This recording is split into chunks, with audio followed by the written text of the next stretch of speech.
Hey everyone, welcome to Unique Ways with Thomas Gerard, an audio podcast. Got a really awesome guest on today. She's a seasoned product design leader with over 20 years in the field and a career that's recently pivoted towards more impact-driven initiatives. This shift isn't just a change in professional trajectory, it represents a deeper commitment to creating designs that genuinely make a difference. Please join me in welcoming Alison Round. Welcome. Thank you. Thank you so much for having me. My pleasure. Are you ready for 20 questions? Yeah, I think so. Okay, here we go. Number one, tell me a little bit more about yourself. What do you do? Uh, this is an interesting one. As there's been like what I've been doing and what I've been evolving towards. So, what I've been doing for a majority of my career is working in design, working on operationalizing design, a lot of focus on service and enablement and culture and practice, and figuring out the best way to uh, leverage the skills of design teams within organizations and for products. And over the last couple of years, I've been moving much more towards strategy and experience, thinking about, I'm very human-centered focus. So thinking about not just the strategy and experience of products, but the experience of the people using those products. And over the last couple of years, I've been much more deeply focused in thinking about women's health, um, closing the equity gap around health for women, and which is highly underrepresented in the health market. I've been spending a lot of time writing. I have a book that I'm working on, and more recently, spending a lot more time observing and making back to crafting with my hands. Great, great. And just a note for our audience, this episode kind of represents a trajectory that we're currently going in with product design and user experience design as a new kind of thread with what we're doing. So number two, what's a key piece of knowledge that makes you different? Mm. Um, I'm not sure if it's knowledge necessarily. I think what has made me different and what makes me different is more of the ability to read a room and to quickly make sense of things. It's a lot about thinking about the broader systems and tying the thread between the systems, the sense making piece of it, and the human experience of it all.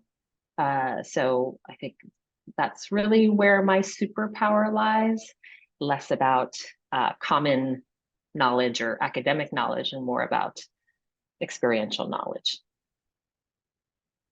Great, that's great. One more note for the audience. If you're interested in what we've been doing with the typography angle and graphic design angle, stay tuned for the next episode with design leader Jessica Hish. She'll be coming on talking about lettering, and we'll have more of this. So number three, why this of all things? Why do you do what you do? Mm. Well, why I do what I do. I love what I do. I love design. I love the curiosity around designing. I love working with designers. I love the fact that design really is inherently about change and the human experience. So the intersection of those two pieces, and because it's always been my superpower in some ways to connect with people and to be able to articulate complex things into a much simpler way of organizing, functioning, doing, making. I think that that's really been, those two things are kind of like, I love what I do.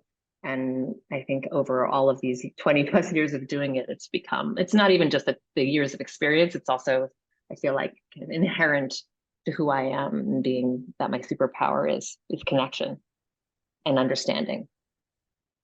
Love that. Number four, some people struggle with, but the question is, what does your future look like?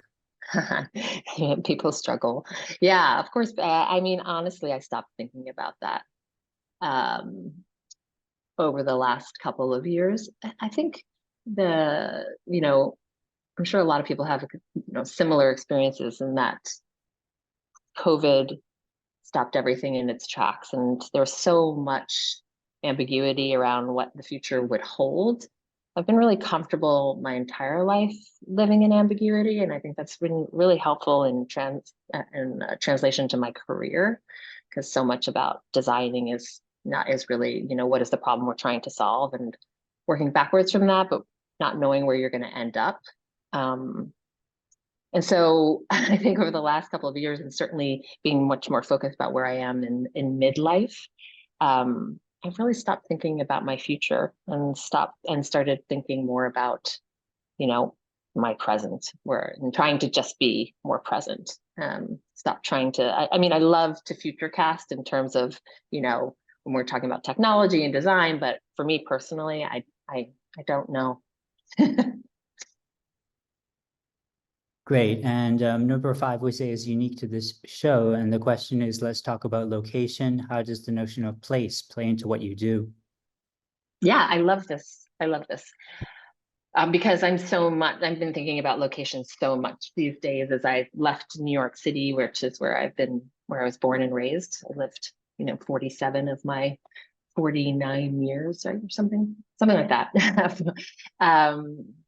And I'm living in Cape Cod, Massachusetts. So in the middle of nowhere, like almost all the way at the end of the peninsula. And it has, even in the last, we've been here, I don't know, 5-6 months, really reshaped my notion of what place means, location means to how you think about yourself in relation to the world. And for me right now, I'm, really digging into being more connected to nature and what that means for me in terms of, I've been thinking a lot about subtraction. And so living amongst and in nature, which I've never done in my whole life, has been an incredible lesson in subtraction and sort of being present. Goes back to not thinking about the future, but really just observing what's around me. Great. And number 6, if you had to start from the beginning, what advice would you give your former younger self? What would I give my former younger self? I always say, the one piece of advice, if anybody ever asks me, that I would give to younger me, is to be more intentional. I think when I look back on my career or anything in my life, there's definitely been a common thread, but there wasn't a lot of intentionality. I wish that I had been told that I could be intentional. I don't know if I had the luxury of being intentional, but intention is really super important, I think, in making decisions. And also on the other side of that coin, I'd say grace. So ensuring that I would give myself more grace to when I was being not so intentional, or when I failed or fell, or things just didn't turn out the way I wanted them to be, have some more grace for myself. What's a day in your life like? A day in my life. Let's see. Well, I'm not a morning person, so I really struggle to get up. I have an 8-year-old daughter that I have to get out of the house super early. So I usually try and get her up and out of the door by 7 a.m. I try to exercise on a regular basis, movement class that I'm really involved in. I take the first half of the day to focus on kind of what I call, like, I don't know, personal ops, if that might be like house ops or job ops or whatever, project that I'm working on, what the things that need to get done. And then I take the second half of the day, usually about 1, I walk to the library and I try to write for a few hours. And then, usually from about 1 to 4, I write. And being in the library is a really nice place to change locations and to get quiet. And then I move into my second part of life job, which is just, dealing with my daughter and making dinner and all of that stuff. So then it turns into home life at the end of the day. Great. Lifelong learning is a popular topic. How do you stay up to date? How do I stay up to date? Let's see. Well, I've lost a lot of regular connections, not being around people as much, removing myself from the from surroundings. I really miss that in some ways. I miss the inter-office exchange. Like when I worked at Frog, how much daily learning there was happening there. But now I read a lot. I read a lot. I spend a lot of time at the library.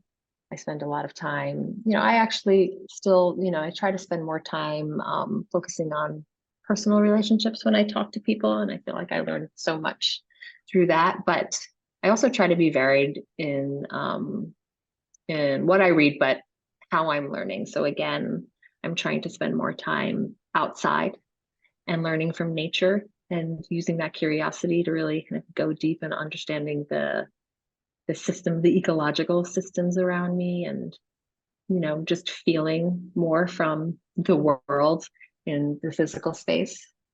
Um, those are my primary areas of learning right now, is just trying to be pretty broad in what I'm reading.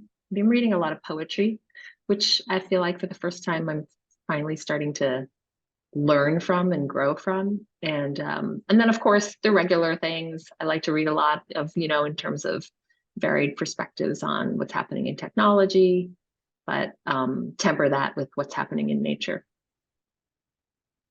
Great. And tools. What tools do you use? Do you use digital and analog tools? Hmm. Yeah, I mean, I use all the regular digital tools. I am a digital nomad at this point. I don't think I'm using anything wild. I've been trying to play a lot more with all of the AI tools because they're kind of interesting and fun. Mhm. Doing some building. I taught myself a little bit of building, and my roots initially in technology were as a developer. So, well, not so long ago, I taught myself semantic kernel, the Microsoft chatbot tool, and so I can just understand how things are working behind the scenes a bit better. And in terms of analog tools, yes, I've been doing sculpting as of late. So I've been working with beeswax and Mhm. traditional sculpting tools, like wooden metal sculpting tools. So that feels like a really nice balance to feel this natural material and kind of carve with tools that have been around forever. I find that there's definitely um, some synergies that go with understanding what's happening in the digital world and being able to also just work with your hands and understand the old techniques of building things. Great. And halfway number 10, work-life balance. How do you deal with it? I try to be structured, like my day in the life that we just talked about, and be really intentional about how I structure my time so that when I am working, I'm working, which is also why I go to the library so that I don't have any distractions. I've gained a lot of time back in the last year now that I've moved out of the city. I don't know. I've always been so curious as to like understanding why people who live in other places that are in a city have all this time. And now I'm starting to understand that more, and that you're not stuck. Even, my commute to if I needed to go in to the market, it takes me 3 minutes. Whereas if I was in the city, it would take me a super long walk or a couple of train rides or whatever. So I've gained a ton of time back in the last year. And so I try to be really focused and intentional about how I structure my day. And then I try to be very intentional and focused about when I stop so that I could be present for myself and for my family.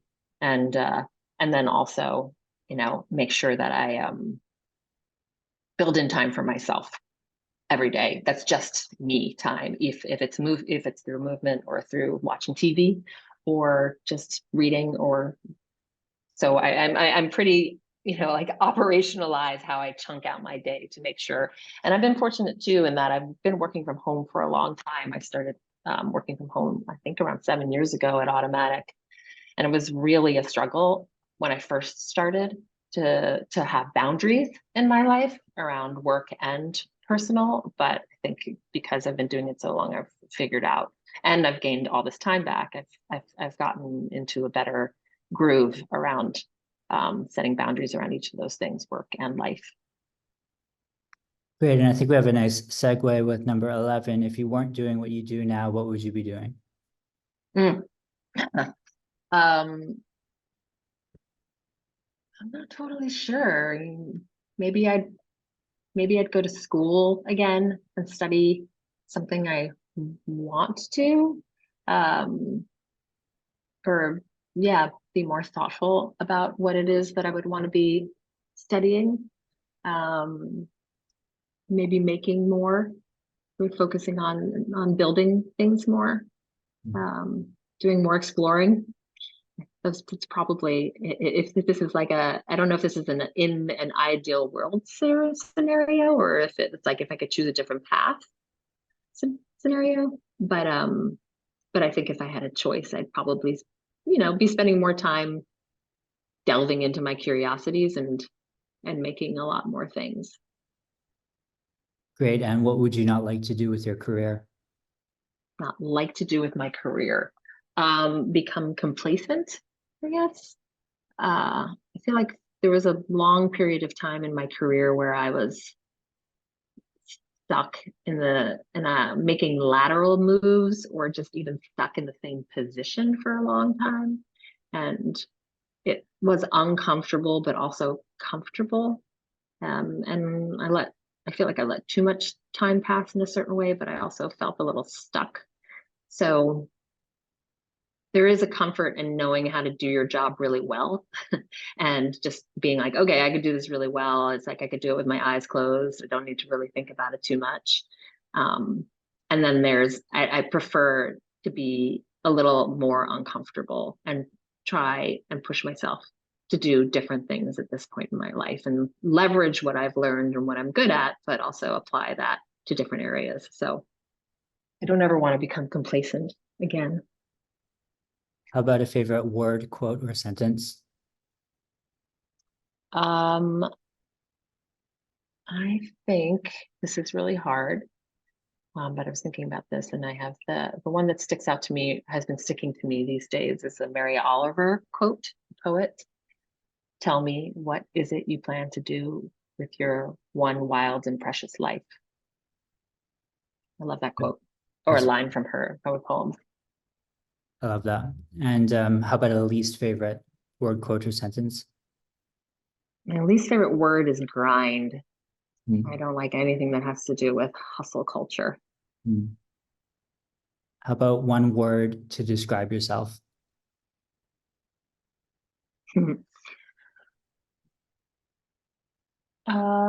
It's hard to say without feeling like so self-conscious, but I think I'm thoughtful. I think thoughtful would be the word I would use across the board.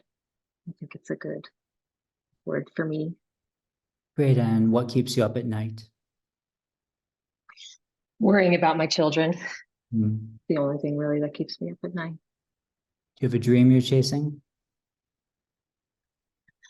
Um, yes, I would love to try and be a successful founder in my midlife. To be able to say I built something at this stage in my life, for not just for myself, but to be able to show other people that life doesn't end for women after 30. Hmm. What inspires you? Mm. The wisdom of elders.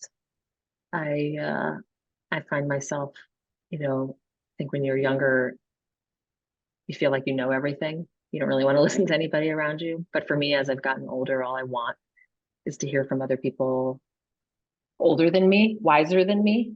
Hmm. Um, so they inspire me, and the people I love inspire me, and the glimmers of hope and beauty around the world inspires me. 19, any advice you'd like to share? Hmm. Not really. No, I mean, I feel like after nearly, I'm going to be 50 this year. So after nearly 50 years of living, I'm back in what is it, the like a pupa phase, trying to reconfigure and take stock. Really thinking about again, subtraction, like what don't I need so that I can move forward. So maybe that would be some form of advice, but honestly, I feel like I'm in some pupa phase of trying to figure it all out again. Great. And finally, number 20, how can our listeners keep tabs on you? What should we look for? Sure. So let's see, I have the project that I've been working on for the last couple of years, which is 4050. It's a social health platform for women in midlife, really focusing on preventative health and connection. So that's on right now, 4050.substack.com. And I'm working on my book, which has yet to be titled, working title, Sentido, which is Spanish for sense making, making sense. So that hopefully will be coming out in 2025. And so folks can keep an eye out on, my LinkedIn for updates and whatever around that and the other pieces that I'm writing in design and the world of user experience. Um, those are probably the two best places to find me and my work. Great. Well, thank you so much for being on. I felt like I was hearing a lot about being present and, of course, relocating and having a different kind of life. That was super interesting for me. So thank you so much. Yeah, of course. Thank you. It's been fun.